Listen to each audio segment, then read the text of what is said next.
To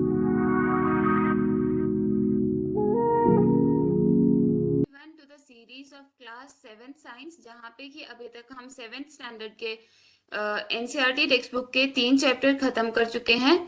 और आज हम स्टार्ट करेंगे चैप्टर नंबर 4, जो कि है हमारा हीट। ठीक है। सबसे पहले तो हीट से आप लोग क्या समझते हैं? ठीक है। हीट हमने बहुत बार सुना है ना। कुछ वर्ड्स हैं जो सुने होंगे आपने, गरम, गर्मी, टेम्परेचर, है ना। तो हीट क्या है? Heat is a form of energy. ठीक है। सो हीट क्या है? It is a form of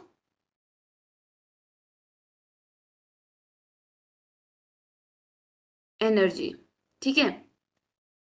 देखो, अभी अगर आप बोलोगे कि चलो ठीक है, heat is a form of energy, तो अब मैं अगर आपको कोई और एग्जांपल्स दूं एनर्जी के, तो फिर क्या क्या हो सकता है?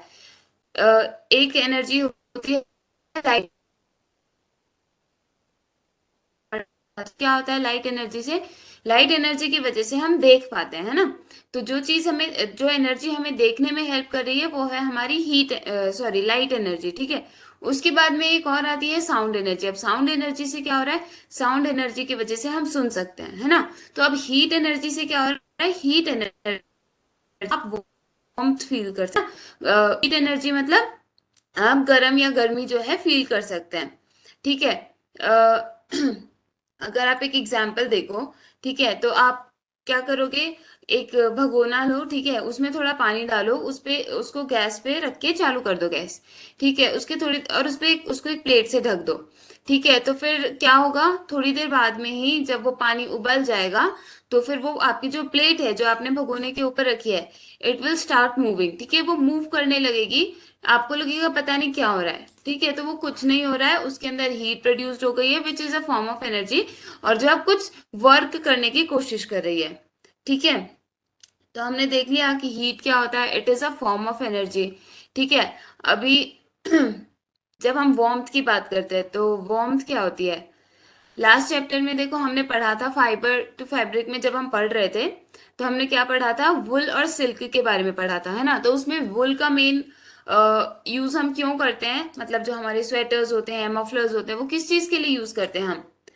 So as to protect our self from cold और विंटर, है ना। तो उसके लिए हम क्या यूज करते हैं? हम वुलन क्लोथ्स का यूज करते हैं। ठीक है। तो अब वुल का यूज हम क्यों करते हैं? वुल का यूज हम इसलिए करते हैं क्योंकि उससे हमें वार्मथ मिलती है। ठीक है। तो अब देखो, जब मैंने बताया था आप लोगों को, है ना, जब हमारे याक और शीप में हम जो उनका हेयर रिमूव करते हैं, वो हम विंटर्स के टाइम पे नहीं करते हैं। ठीक है। तो हम कब करते हैं? हम समर्स के टाइम पे करते हैं। विंटर के टाइम पे करेंगे तो क्या होगा?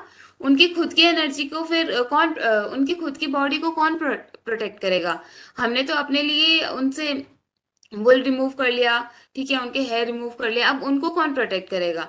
तो इसीलिए फिर क्या करते हैं हम? ठंडियों में उनकी वो लेयर नहीं हटाते। ठीक है। पर तो उससे क्या पता चल रहा? वो लेयर क्या कर रही है? वो लेयर उनको वार्मथ प्रोवाइड कर रही है ना। क्या कर रही है? ठंड से बचा रही है। तो इसीलिए हम क्या करते हैं? इसीलिए हम खुद वुलन क्लोथ्स पहनते हैं ठंडियों में, so as to protect ourselves from cold. ठीक है। और वही हम गर्मियों में क्या करते हैं? हम गर्मियों में कॉटन के क्लोथ्स पहनते हैं, है ना। क्यों कॉटन क्लोथ्स पहनते हैं हम? क्योंकि गर्मी होती है ना, बहुत पसीना आता है। पहला तो ये कि जो कॉटन होता है, वो बहुत ही अच्छा एब्जॉर्बेंट होता है, तो वो क्या करता है? पसीने को एब्जॉर्ब कर लेता है जल्दी से। ठीक है। और दूसरा ये होता है कि वो उसके थ्रू ना एयर का कंडक्शन हो सकता है। अगर हमारी बॉडी को अच्छे से एयर मिलती रहेगी तो उतना पसीना ही नहीं आएगा। ठीक है। और वेरेस वुल क्या करता है? वो उस बहुत ही पुअर कंडक्टर होता है एयर का। ठीक है। तो वो एयर को पास नहीं होने देता है, क्रॉस नहीं होने देता है। ठीक है। तो उस मैकेनिज्म से क्या होता है? हम बच जाते हैं, किससे? ठंडी से। ठीक है। तो चलिए, इंट्रोडक्शन देख लिया, अब ये चैप्टर हम शुरू करते हैं, हीट। तो चैप्टर 3 में हमने वुलन क्लोथ्स के बारे में पढ़ा, जो कि एनिमल फाइबर से बनते हैं, बनता है ना। तो और फिर हमने 6th स्टैंडर्ड में जब हमने फाइबर टू फैब्रिक पढ़ा था, तो उसमें हमने कॉटन के बारे में पढ़ा था, है ना। तो किससे बनता है कॉटन? प्लांट फाइबर से। और वुलन क्लोथ्स एनिमल फाइबर से, है ना। तो अब वुलन क्लोथ्स को हम कब पहनते हैं? हम विंटर्स में पहनते हैं। जब बाहर ठंडी होती है तो फिर हम खुद को गर्म रखने के लिए वुलन क्लोथ्स का यूज करते हैं, है ना। वुलन क्लोथ्स हमें वार्म रखते हैं, ठीक है। और वेयर इज हम क्या करते हैं? We prefer to wear light colour cotton cloth when it is hot. गर्मियों में क्या करते हैं? हम कॉटन के, वो भी लाइट कलर के क्लोथ पहनना प्रेफर करते हैं, ठीक है। These give us a feeling of coolness. इससे क्या होता है? We get a feeling of coolness. You might have wondered why particular types of clothes are suitable for a particular season. तो मैंने आपको रीजन बताया, ठीक है। तो फिर हम एक पर्टिकुलर सीजन में, हम ठंडियों में वुलन क्लोथ से क्यों पहनते हैं या गर्मियों में कॉटन क्लोथ्स हम क्यों प्रेफर करते हैं, ठीक है। तो इसका रीजन मैंने बताया आपको।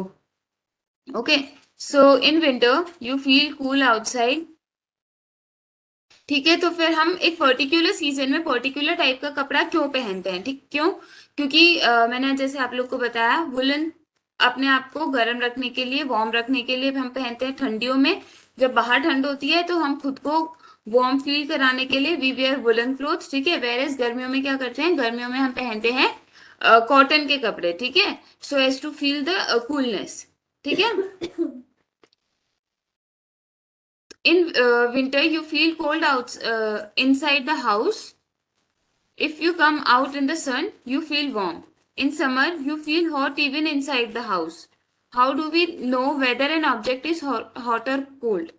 ठीक है। तो क्या हो रहा है? हम ठंडियों में क्या होता है कि हमें घर के अंदर ठंडी लगती है, पर हम जब जैसे ही सूरज, मतलब बाहर अगर सूरज निकला है तो हम सूरज के सामने जाते हैं, तो क्या ठंडियों में हम बैठते भी है ना सूरज के सामने, क्यों बैठते हैं? ताकि हमें थोड़ा सा वार्म फील हो, ठीक है। और पर गर्मियों में क्या होता है? गर्मियों में हम बाहर निकलते हैं तो हमें बहुत ज्यादा गर्मी लगती है, और घर में तो लगती है गर्मी, है ना। ठीक है, तो अब आपको पता कैसे चलता है कि क्या गर्म है क्या ठंडा है? कैसे बोल सकते हो कि अब आपको गर्मी लग रही है, कैसे ठंडी लग रही है, ठीक है। सो कैसे पता चलेगी कि कोई ठंडा के ऑब्जेक्ट है तो वो ठंडा ऑब्जेक्ट क्या होता है, गर्म क्या होता है, ठीक है। तो इस चैप्टर में हम यही देखेंगे कि ठंडा गर्म क्या होता है, ठीक है, हॉट और कोल्ड क्या होता है। फिर उसको आप नापोगे कैसे कि कोई चीज कितनी गर्म है कितनी ठंडी है, टेम्परेचर क्या होता है, ठीक है। चलिए तो शुरू करते हैं। फर्स्ट सेक्शन पे आते हैं, वो है हमारा हॉट एंड कोल्ड। तो हम अपनी डे टू डे लाइफ में बहुत सारी ऐसी ऑब्जेक्ट्स हमारे सामने आते हैं, ठीक है, जिनमें कि कुछ होते हैं हॉट और कुछ होते हैं कोल्ड। तो अब हॉट और कोल्ड क्या होता है वो तो आप लोगों को पता होगा, है ना। फील करने के बाद में अगर कोई चीज गर्म लगती है ना, वो हॉट होती है।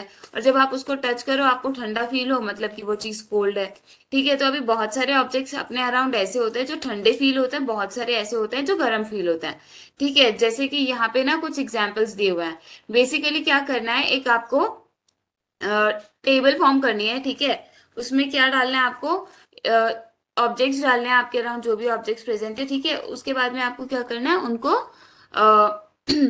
डिफ्रेंशिएट करना है, ठीक है, कैटेगराइज करना है, वेदर दे आर हॉट और वेदर दे आर कोल्ड, ठीक है। पर आप लोग इस चीज का ध्यान रखिएगा कि आप बहुत ही गर्म ऑब्जेक्ट को डायरेक्टली ना छुएं, वो आप लोग के लिए हार्मफुल हो सकता है, ठीक है। सो देखो, जैसे इस टेबल में क्या क्या दिया हुआ है। पहला है आइसक्रीम।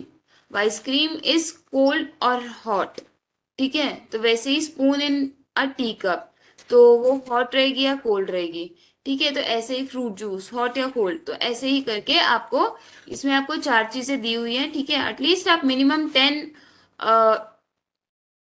ऑब्जेक्ट्स का नाम लिखेंगे, ठीक है। और उसके बाद में आप उनको कैटेगराइज करेंगे, वेदर दे आर हॉट और वेदर दे आर कोल्ड, ठीक है। फिर हम देखेंगे कुछ ऑब्जेक्ट्स जो है they are hot where as some objects are cold, ठीक है। सो और कुछ क्या होता है, कुछ ऑब्जेक्ट्स होते हैं जो बहुत ज्यादा गर्म होते हैं। हॉट में भी आप कोई कोई चीज को टच कर सकते हो, ठीक है। पर कुछ कुछ कैसे होते हैं, बहुत ज्यादा हॉट होते हैं, और कुछ कुछ क्या होते हैं, बहुत ज्यादा कोल्ड होते हैं, ठीक है। सो अब कैसे पता चलता है कि कोई एक ऑब्जेक्ट दूसरे ऑब्जेक्ट से ज्यादा गर्म है, ठीक है। तो जनरली वो हमें टच करके पता चलेगा कि ये कितना हॉट है या कितना कोल्ड है, ठीक है। चलो तो फिर अभी एक एक्टिविटी करेंगे, तो उसमें हमें क्या करना है, तीन स्मॉल टब्स या कोई कंटेनर लेना है, ठीक है। और उनमें आप लिख दोगे ABC, उसके बाद में एक में आप डालेंगे कोल्ड वाटर, मतलब कि आप जो ए वाला टब लेंगे उसमें कोल्ड वाटर डालेंगे, ठीक है। और दूसरे में क्या डालेंगे, बी में आप लोग डालेंगे हॉट वाटर। और सी में आप क्या डालेंगे, mix some cold and hot water in container C. ठीक है, तो ए में क्या लिया, कोल्ड वाटर लिया, बी में क्या लिया, हॉट वाटर लिया। पर ध्यान रखिएगा कि इतना गर्म पानी ना लें कि आप खुद को हार्म कर लें। ठीक है, इतना ही हॉट वाटर आपको लेना है जो कि जितना आप सहन कर सके, आपके लिए हार्मफुल ना हो। ठीक है, तो मतलब आप हल्का गर्म पानी लेंगे। और सी में क्या करेंगे, जो आपने हॉट वाटर और कोल्ड वाटर जो लिया है उन दोनों को मिक्स करेंगे। ठीक है, और फिर वो आप सी में लेंगे। ठीक है, अब क्या करना है आपको, कंटेनर ए में आपका लेफ्ट हैंड डिप करना है, ठीक है। और राइट हैंड आप लोग करेंगे कंटेनर बी में डिप। ठीक है, और फिर उसको 2-3 मिनट तक रखेंगे। उसके बाद में दोनों हाथों को एक साथ में कंटेनर सी में डालेंगे। ठीक है, सो अब क्या आपके हाथ को सेम फीलिंग आ रही है? सोचिए, मतलब आप करके देखेंगे तो आपको पता चलेगा कि जब एक आपने थोड़ी देर तक हॉट वाटर में रखा हाथ, एक को थोड़ी देर तक कोल्ड वाटर में रखा। ठीक है, अब आपने क्या किया, आपने दोनों हाथों को निकाल के एक ही साथ में वो हॉट और कोल्ड कोल्ड का जो मिक्सचर था उसमें रख दिया। ठीक है, तो अब क्या होगा आपको, जो आप दोनों हाथों पे फील करेंगे, क्या वो सेम होगा, सिमिलर फीलिंग होगी दोनों हाथों की या अलग होगी? ठीक है, सो इससे तो आपको पता चल जाएगा हॉट और कोल्ड कोल्ड के बारे में। ठीक है, तो अब क्या है कि आप हमेशा ना चीजों को टच करके नहीं फील कर सकते हो। ठीक है, कि वो कितनी हॉट है या कितनी कोल्ड है। ठीक है, कभी कभी ना वो चीज मेजर करने में हमसे गड़बड़ हो सकती है। अगर कोई चीज बहुत ज्यादा हॉट है तो उल्टा वो हमें हार्म कर सकती है। ठीक है, अगर आप फीवर का ही एग्जाम्पल ले लो। ठीक है, तो फिर अगर आपको फीवर हुआ है और आप हाथ से चेक कर रहे हो, ठीक है, जनरल आइडिया के लिए तो आप हाथ से चेक कर सकते हो कि फीवर है कि नहीं है। पर आपको कितना फीवर है वो चेक करने के लिए तो फिर आप हाथ से टच करके नहीं कर सकते हो ना। एक्यूरेटली नहीं बता पाओगे कि आपको एग्जैक्टली कितना फीवर है। ठीक है, सो इसीलिए हम क्या करते हैं, हम हॉटनेस कैसे चेक करते हैं, उसका टेम्परेचर जान के। ठीक है, कोई भी ऑब्जेक्ट की हॉटनेस या कोल्डनेस हम मेजर करते हैं उसका टेम्परेचर जान के। ठीक है, और टेम्परेचर किससे मेजर किया जाता है, टेम्परेचर थर्मोमीटर से मेजर किया जाता है। ठीक है, सो थर्मोमीटर क्या है, it is a device which is used to measure the temperature. ठीक है, तो चलिए अब आप लोग सोच रहे होंगे कि हीट और टेम्परेचर में क्या डिफरेंस है। ठीक है, अब टेम्परेचर जो है वो क्वांटिटी है। ठीक है, वेयर इज हीट जो है वो क्वालिटी है, मतलब वो आप फील करोगे। आप हीट को फील कर सकते हो, पर फील करके आप एग्जैक्टली ये नहीं बता सकते हो कि वो कितना हॉट या कितना कोल्ड है। ठीक है, चलो एक एग्जांपल लेके देखते हैं।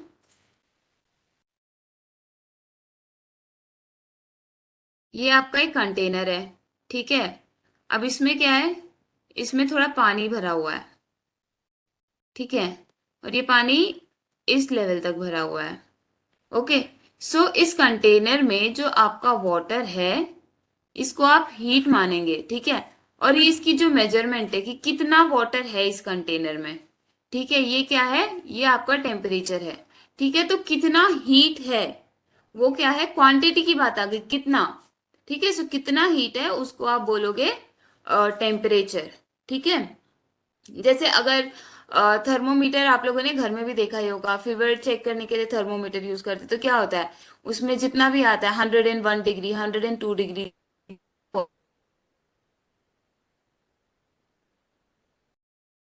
2 डिग्री है ना, तो क्या हुआ, हमें उतना फीवर है, उतना हीट है। ओके, सो चलिए अभी टेम्परेचर मेजर करते हैं, कैसे करेंगे देखते हैं। ठीक है, तो सबने थर्मोमीटर देखा ही होगा, है ना। जब भी किसी को फीवर होता है डॉक्टर के पास जाते हैं तो वो फीवर चेक किससे करते हैं, थर्मोमीटर से चेक करते हैं ना। एक ग्लास का कुछ स्टिक जैसा होता है जिसपे कुछ मेजरमेंट्स होती हैं, है ना। मार्क्स लगे हुए होते हैं जिसपे कुछ, जिससे पता चलता है कि कितना आपका बॉडी का टेम्परेचर है ना। सो वो जो डिवाइस है जब आप फीवर चेक करने के लिए यूज करते हो उसी को हम थर्मोमीटर बोलते हैं। ठीक है। The thermometer that measures a body temperature is called a clinical thermometer. ठीक है। अब थर्मोमीटर जो हम अपने बॉडी के टेम्परेचर को को डिटेक्ट करने के लिए यूज करते हैं ना, उसे हम क्लिनिकल थर्मोमीटर बोलते हैं। ठीक है। ओके, सो देखो यहाँ पे ना एक थर्मोमीटर का डायग्राम दिखा रखा है, जूम आउट करके दिखाते हैं।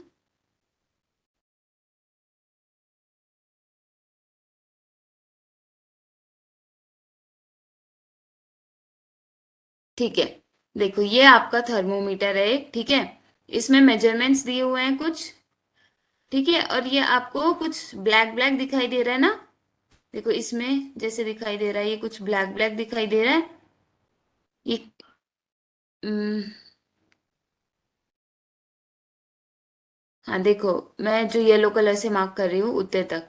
ठीक है। यहाँ से लेके जैसे यहाँ तक आपको कोई ब्लैक चीज दिखाई दे रही है ना, तो वो क्या है? वो ही है बेसिकली जो आपका टेम्परेचर मेजर करती है। ठीक है। मेजर करती है मतलब मेजर करके बताती है। जब जितना आपके बॉडी का टेम्परेचर होगा उस हिसाब से वो राइज करेगी। अब वो है क्या? वो मर्क्यूरी है। ठीक है। हमारे थर्मोमीटर में मर्क्यूरी फिल होती है। ठीक है। अब जब टेम्परेचर आप उसको नॉर्मली छोड़ दोगे तो आपकी जीरो पे आ जाएगी। ठीक है, एकदम इनिशियल पे। उसके बाद में जैसे जैसे टेम्परेचर बढ़ेगा, आप जैसे अपने बॉडी पे उसको यूज करोगे, ठीक है, तो क्या होगा? टेम्परेचर बढ़ेगा, मर्क्यूरी राइज करेगी। ठीक है। अब वो जहाँ पे आ जाएगी। ठीक है। तो अभी जैसे ये इधर आ रखा है, ठीक है, तो क्या है? आपका टेम्परेचर बता रही है वो। ठीक है। यहाँ पे कितना बता रही है? 37 डिग्री आपका टेम्परेचर बता रही है। ठीक है। आप अगर घर पे होगा तो आप ये हाथ में लेके देखिएगा, ध्यान से देखिएगा, उसमें कुछ मार्किंग की हुई है, उसमें कुछ न्यूमेरिकल वैल्यूज लिखे हुए हैं। ठीक है। और उसमें कुछ आपको ब्लैक कलर की चीज दिखाई देगी। अब मैंने बताया मार्किंग आपको दिख रही है इसमें। ठीक है। और ब्लैक कलर की चीज क्या है? ये मर्क्यूरी है। तो अब आप खुद से जब हाथ में लेके देखेंगे तो फिर आपको इजीली पता चलेगा और आप इजीली डिटेक्ट कर पाएंगे। ठीक है। चलिए आगे बढ़ते हैं। Okay, so a clinical thermometer consist of a long narrow uniform glass tube. ठीक है। तो ये मैंने बताया कि वो ग्लास की ट्यूब जैसी होती है। ओके, सो लंबी होती है, पतली सी लंबी सी होती है। ठीक है। और उसकी जो थिकनेस है थ्रू आउट सेम रहेगी। ठीक है। And it has a bulb at one end. और उसके एक एंड पे क्या होता है? एक बल्ब लाइक स्ट्रक्चर होता है। ओके। एंड उस बल्ब में क्या होता है? मर्क्यूरी। मैंने बताया ना मर्क्यूरी। देखो, मर्क्यूरी राइज कर रहा है। ठीक है। So it has a bulb like and. और इसमें मर्क्यूरी होता है जो कि राइज करके टेम्परेचर बता देता है। Outside the bulb a small shining thread of mercury can be seen. ठीक है। तो इस बल्ब के बाहर में एक शाइनिंग थ्रेड मतलब मर्क्यूरी आपको दिखाई देगी। ओके। अगर आपको मर्क्यूरी नहीं दिखाई दे तो आप उसको थोड़ा अपने थर्मोमीटर को थोड़ा सा रोटेट कीजिए, टिल्ट कीजिए। ठीक है। उसके बाद में आप मर्क्यूरी देख पाएंगे। और आपको उस पे कोई स्केल भी दिखाई देगा। देखो, आपका जो स्केल होता है जो आपके ज्योमेट्री बॉक्स में होगा उस पे भी कुछ ऐसी मार्किंग्स की होती है ना, है ना? तो फिर वो ऐसे ही थर्मोमीटर पे भी कुछ मार्किंग्स की होती हैं। ठीक है।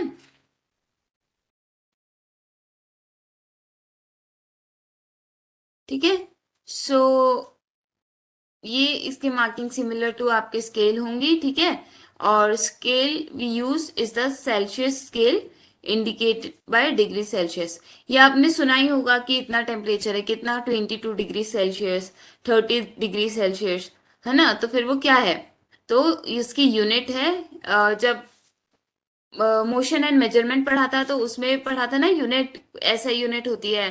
ठीक है। तो फिर वैसे ही यूनिट जो होती है, तो ऐसे ही यहाँ पे हम टेम्परेचर की जो यूनिट देखेंगे इट इज डिग्री सेल्सियस। ठीक है। अब क्लिनिकल थर्मोमीटर में क्या रेंज रहती है टेम्परेचर की? तो it reads temperature from 35 degree Celsius to 42 degree Celsius. ठीक है।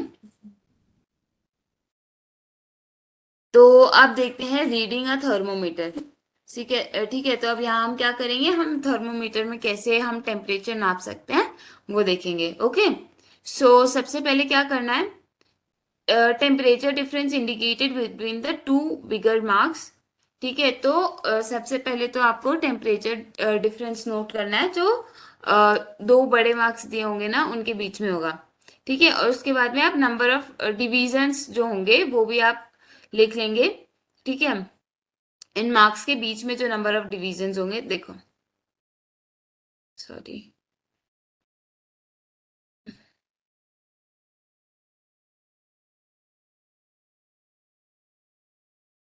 देखो ये, आई होप ये विजिबल हो। ठीक है, जैसे आप यहाँ से मान लो ये 35 दिया हुआ है, 36 दिया हुआ है। ठीक है, तो ऐसे ही आपको दो मार्किंग्स के बीच में कितने डिविजन्स आ रहे हैं, ठीक है, वो आपको लिख लेना है, और उनका डिफरेंस क्या है वो आपको लिख लेना है। ठीक है, उसके बाद में क्या करना है, तो suppose the bigger marks division can read 1/5 which is equal to 0.2 degree Celsius. ठीक है, तो आप मान लीजिए कि जो आपका बिगर मार्क है वो अगर 1 डिग्री काउंट कर रहा है और उसमें 5 सब डिविजन्स है। ठीक है, तो फिर आप क्या करेंगे, तो 1/5 मतलब आपका वो जो एक डिवीजन है वो 0 पॉइंट सब डिवीजन। ठीक है, तो आपका एक जो सब डिवीजन है वो 0.2 डिग्री का हुआ। अब 0.2 अगर आप 5 टाइम्स ऐड करोगे तो आपका आंसर क्या आएगा?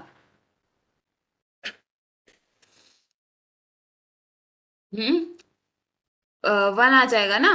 तो 0.2 क्या है, आपका जो टोटल मतलब कि जो 1 होता है उसका 1/5 पार्ट है ना।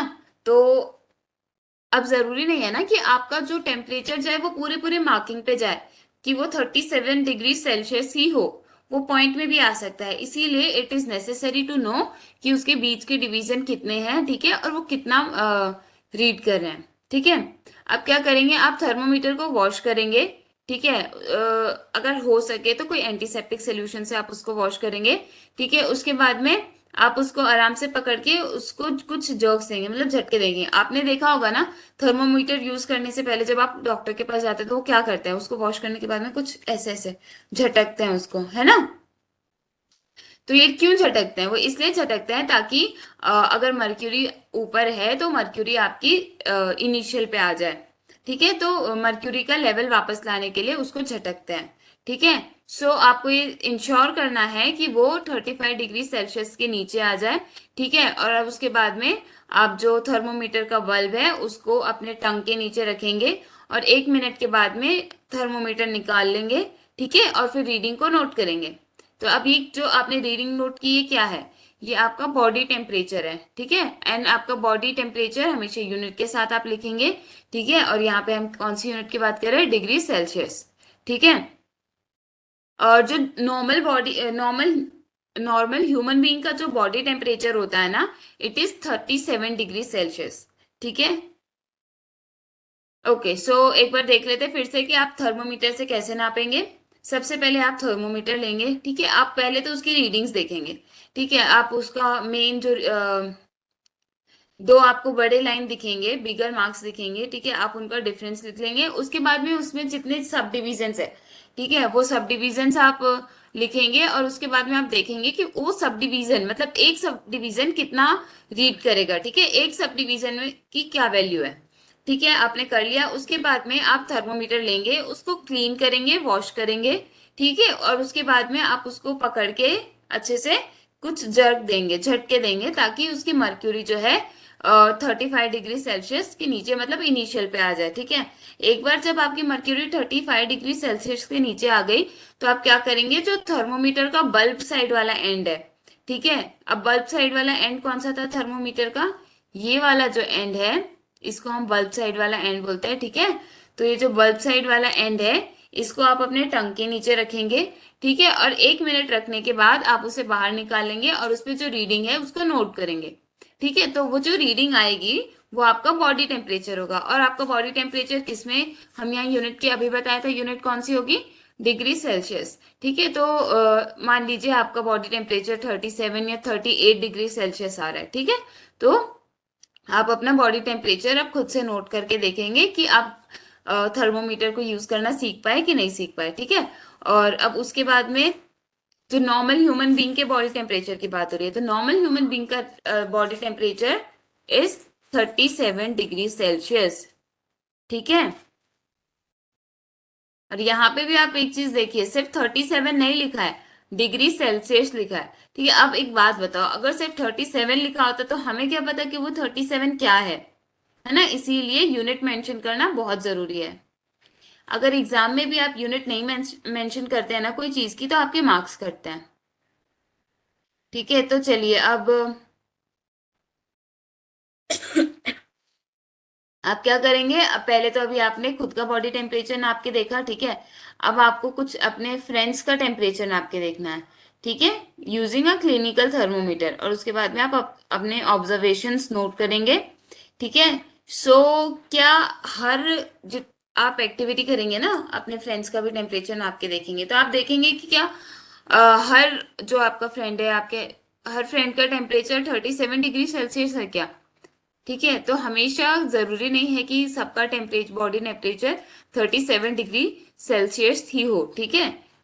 कभी कभी वो थोड़ा ज्यादा भी हो सकता है, कभी कभी थोड़ा कम भी हो सकता है, ठीक है। सो वो नॉर्मल रेंज है, तो नॉर्मल टेम्परेचर है वो, ठीक है। एक एवरेज ह्यूमन बॉडी का नॉर्मल टेम्परेचर है, ठीक है। So the clinical thermometer is designed to measure the temperature of human body only. The temperature of human body normally does not go below 35 degrees Celsius and above 42 degrees Celsius. ठीक है, तो फिर जो clinical thermometer है, ठीक है, तो अब इसको डिजाइन ही ऐसे किया गया है कि वो सिर्फ ह्यूमन बॉडी के लिए सूटेबल है, ठीक है। क्यों? क्योंकि उसमें जो आप रीडिंग्स ले सकते हो वो सिर्फ आप 35 डिग्री सेल्सियस से 42 डिग्री सेल्सियस के बीच के ले सकते हो। 35 डिग्री सेल्सियस के नीचे का नहीं ले सकते, 42 डिग्री सेल्सियस के ऊपर का नहीं ले सकते, ठीक है। तो इसीलिए, क्योंकि हमारे बॉडी का टेम्परेचर जनरली 35 डिग्री सेल्सियस के नीचे नहीं जाता और 42 डिग्री सेल्सियस के ऊपर नहीं जाता, इसीलिए इसको इस तरीके से डिजाइन किया है कि हम उससे सिर्फ अपना बॉडी टेम्परेचर नाप सकते हैं, ठीक है। और इसीलिए, क्योंकि हमारा टेम्परेचर जनरली 35 से 42 के बीच में ही रहता है, इसी रेंज में रहता है, इसीलिए थर्मोमीटर की रेंज भी 35 से 42 डिग्री सेल्सियस ही दे रखी है, ओके। सो अब आप एक चीज और ध्यान रखेंगे कि आप जो क्लिनिकल थर्मोमीटर है ना, उसको आप कोई जो दूसरा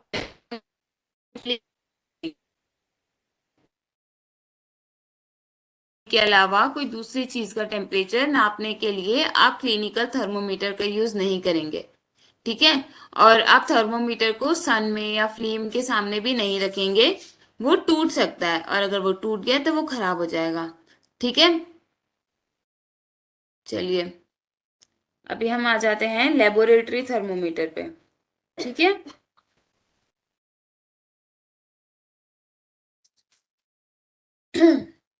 अभी एक क्या पढ़ा, क्लिनिकल थर्मोमीटर, ठीक है। नेक्स्ट क्या है, लेबोरेटरी थर्मोमीटर, ठीक है। तो अब हम ह्यूमन बॉडी का तो टेम्परेचर चेक करने के लिए हमने देख लिया कि हमारे पास क्लिनिकल थर्मोमीटर है, ठीक है। पर अब कुछ अगर हमें कोई दूसरे ऑब्जेक्ट का टेम्परेचर चेक करना है, ठीक है। अब आप बोलेंगे कि अब हमें क्या जरूरत है दूसरी कोई चीज का टेम्परेचर चेक करने के लिए।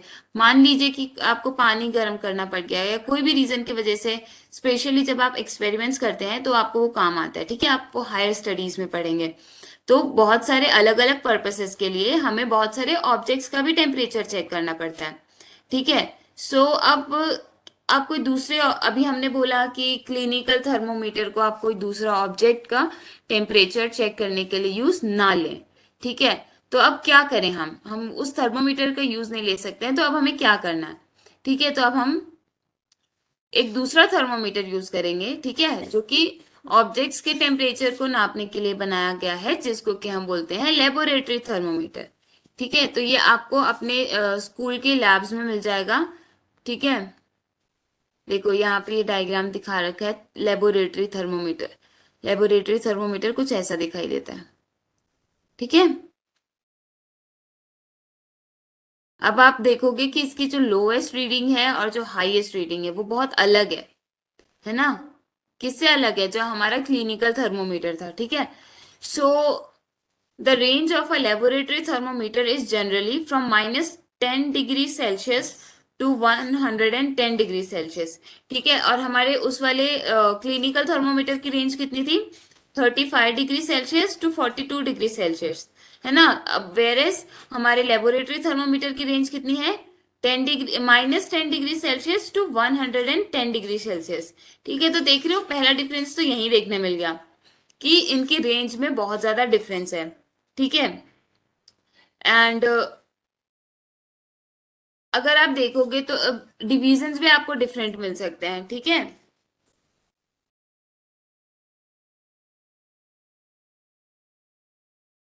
ओके, चलिए तो एक एक्टिविटी करते हैं। तो आपको क्या करना है, आपको टैप वाटर लेना है बीकर में, या फिर आप कोई भी मग में टैप वाटर लेंगे। ठीक है, और उसमें आप थर्मोमीटर डिप करेंगे पानी में। ठीक है, और उसका बल्ब जो है वो पूरा का पूरा पानी में डूब जाना चाहिए। ठीक है, पर बॉटम को टच नहीं करना चाहिए, इस चीज का ध्यान रखेंगे ना। बॉटम को टच करना चाहिए और कंटेनर के साइड्स को भी टच नहीं करना चाहिए। ठीक है, आप अपने थर्मोमीटर को वर्टिकली, मतलब सीधा होल्ड करके रखेंगे। ठीक है, observe the movement of mercury in the thermometer. ठीक है, and wait till the mercury thread become steady. तो आप क्या करेंगे, आप जो मर्क्यूरी है आपके थर्मोमीटर में, ठीक है, वो मूव करने लगेगी। ठीक है, तो आपको क्या करना है, आपको मर्क्यूरी की मूवमेंट को ऑब्जर्व करना है। ठीक है, और आपको तब तक स्टेडी रखना है, उसको तब तक उसी पोजीशन में रखना है, तब तक कि आपकी जो मर्क्यूरी है वो स्टेबल ना हो जाए। ठीक है, स्टेडी ना हो जाए। अगर वो मूव करते जा रही है, करते जा रही है, आप अपने थर्मोमीटर को बाहर नहीं निकालेंगे। ठीक है, आप तभी उसका टेम्परेचर नोट करेंगे जबकि आपकी मर्क्यूरी जो है वो मूव करना रुक जाती है, मूवमेंट रोक देती है। ठीक है, ओके। सो ये था, आपने जो पानी लिया आपके मग या बीकर में, उसका टेम्परेचर। ठीक है, तो अभी आपने क्या किया, आपने जो वाटर लिया उसका टेम्परेचर नोट किया यूजिंग लेबोरेटरी थर्मोमीटर। ठीक है, सो अब आप कंपेयर करेंगे जब आपके बाकी फ्रेंड से अगर आप पूछेंगे तो। ठीक है, सबका ही हो सकता है कि टेम्परेचर में कुछ ना कुछ वेरिएशंस आए हों। ठीक है, अब हो सकता है किसी का पानी थोड़ा कम गर्म हुआ हो, किसी का पानी थोड़ा ज्यादा गर्म हुआ हो। ठीक है, तो वेरिएशंस हो सकते हैं उनकी रीडिंग में। ठीक है, अब नेक्स्ट एक्टिविटी देखते हैं। उसमें क्या करना है, आपको एक हॉट वाटर, आपको थोड़ा हॉट वाटर लेना है बीकर में या फिर कोई मग में। ठीक है, और अब आप क्या करेंगे, थर्मोमीटर को उसमें डिप करेंगे। याद रखिए, अभी जब मैं थर्मोमीटर बोल रही हूँ उसका मतलब है लेबोरेटरी थर्मोमीटर।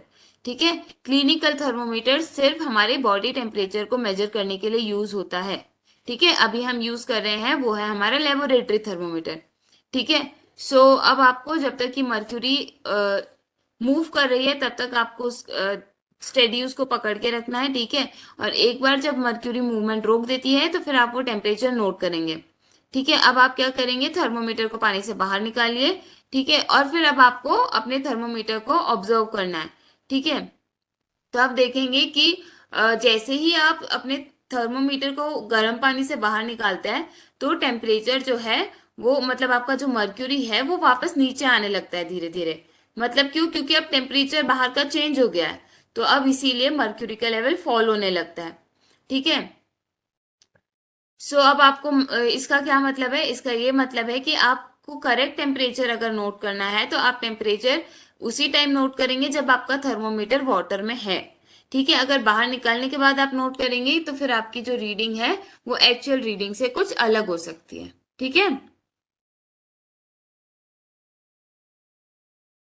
ठीक है, तो फिर आप लोग याद करिए, जब हम लोगों ने खुद का बॉडी टेम्परेचर चेक करने के लिए भी थर्मोमीटर देखा था। ठीक है, तो आप उसको अपने माउथ से बाहर निकाल के रीडिंग लेते हैं। ठीक है, सो आप एक बात बताइए, आप लेबोरेटरी थर्मोमीटर को अपना बॉडी टेम्परेचर चेक करने के लिए यूज कर सकते हैं?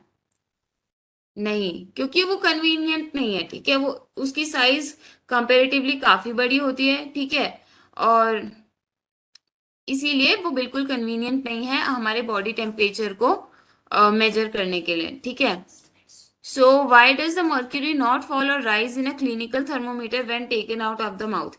ठीक है, अभी मैंने बताया था कि क्या किया था हमने, जब हम क्लिनिकल थर्मोमीटर लेते हैं, जब हमारा हम अपना खुद का टेम्परेचर चेक करते हैं, तो हम टंग से, मतलब जब हम टंग में टंग के नीचे रखते हैं थर्मोमीटर को, हम बाहर निकालने के बाद में चेक करते हैं टेम्परेचर, है ना।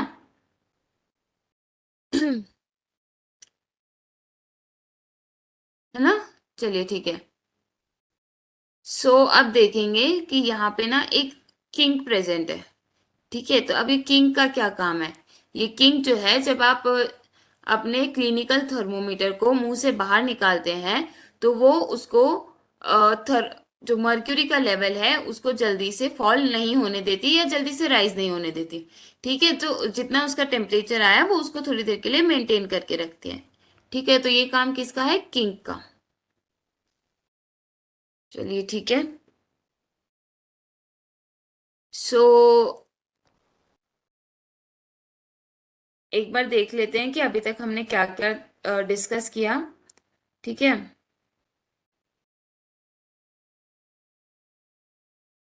तो हमने शुरुआत कहाँ से की थी। हमने शुरुआत की थी हीट के इंट्रोडक्शन से, है ना, कि हीट क्या होता है। तो heat is a form of energy. ठीक है, उसके बाद में हमने वुलन क्लोथ और कॉटन कॉटन क्लोथ हम डिफरेंट टाइम में क्यों यूज करते हैं इस बारे में डिस्कस किया। फिर हम हॉटनेस और कोल्डनेस के बारे में हम लोगों ने डिस्कस किया। ठीक है, उसके बाद में हम आ गए क्लिनिकल थर्मोमीटर पे। ठीक है, फिर हमने क्या पढ़ा, पहले तो हमने टेम्परेचर देखा क्या होता है। ठीक है, हम हीट को मेजर करने के लिए वी यूज टेम्परेचर। ठीक है, और टेम्परेचर किससे मेजर करते हैं, यूजिंग थर्मोमीटर। ठीक है, फिर हम हमने क्लिनिकल थर्मोमीटर पहले तो क्या होता है देखा। ठीक है, उसकी रीडिंग क्या होती है, उसकी रीडिंग कैसे लेनी है, क्या रेंज होती है ना, और उसके उसका स्ट्रक्चर कैसा होता है, हमने इस बारे में बात की। उसके बाद में हम आ गए लेबोरेटरी थर्मोमीटर के ऊपर, है ना। अब लेबोरेटरी थर्मोमीटर कैसा होता है, उसकी रेंज क्या होती है, हमें उससे कैसे टेम्परेचर नापना है, किस चीज का टेम्परेचर हम क्लिनिकल थर्मोमीटर से देख सकते हैं और किस चीज का हम लेबोरेटरी थर्मोमीटर से देख सकते हैं, है ना। हमने ये सब कुछ इस चैप्टर में डिस्कस किया अभी तक। ठीक है, अब नेक्स्ट सेशन में हम करेंगे ट्रांसफर ऑफ हीट से। ठीक है, और ये चैप्टर हम नेक्स्ट सेशन में कंप्लीट करेंगे। तो थैंक यू एवरीवन, मिलते हैं नेक्स्ट सेशन में।